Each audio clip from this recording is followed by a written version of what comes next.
Assalamualaikum warahmatullahi wabarakatuh.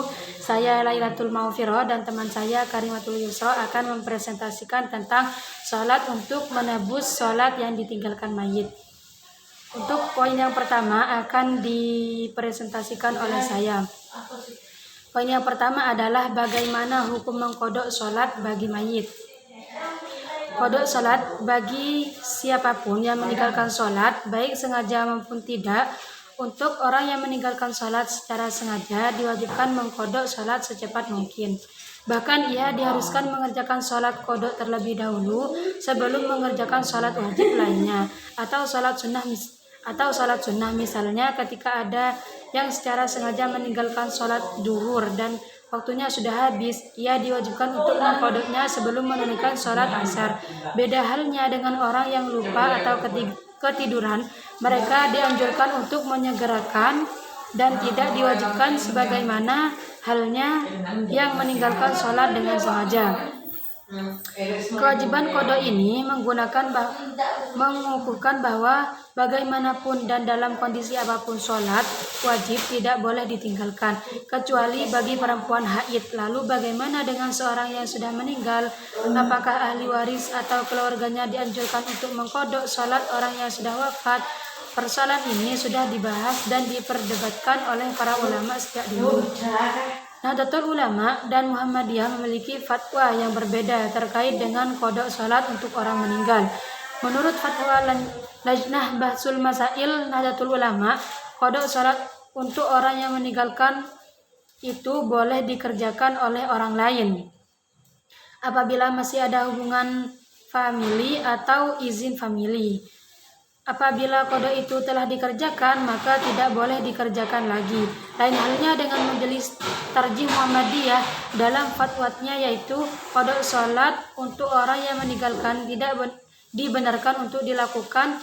Ada beberapa dalil yang digunakan oleh Lajnah Bahsul Masail NU dan Majelis Tarjih Muhammadiyah yang masih umum, namun sudah dikhususkan oleh dalil-dalil lainnya. Untuk poin selanjutnya akan dilanjutkan oleh Karimatul Yusro.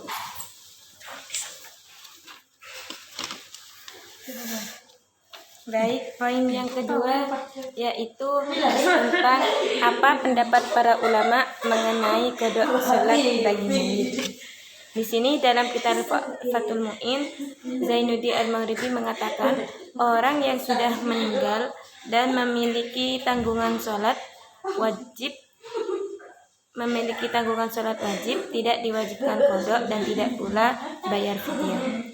Menurut satu pendapat dari para mujtahid disebutkan sholatnya mayit boleh dikodok atau ditunaikan ahli warisnya berdasarkan hadis Bukhari dan lainnya. Jadi pada intinya kodok sholat untuk mayit itu tidak wajib. Ada sebagian ulama yang memperbolehkan.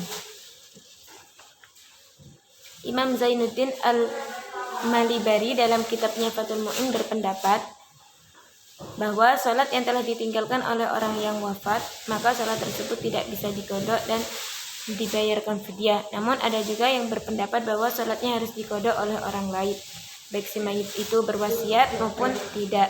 Namun dalam praktiknya di masyarakat, bagi si mayit yang memiliki tanggungan sholat, maka digantikan dengan melaksanakan fidyah.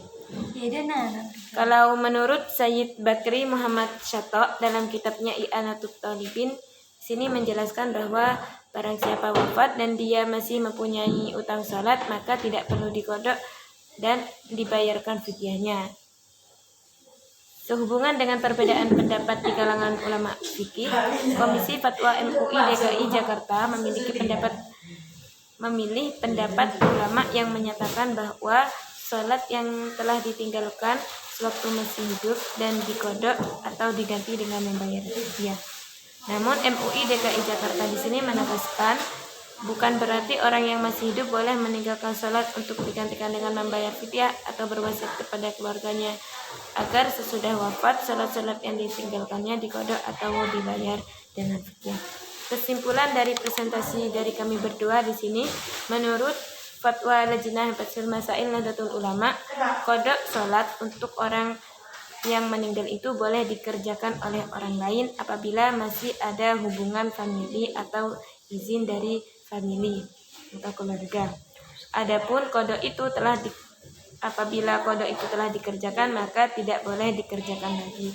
Mungkin cukup sekian presentasi yang dapat kami sampaikan. Kurang lebihnya mohon maaf yang sebesar-besarnya. Wassalamualaikum warahmatullahi wabarakatuh.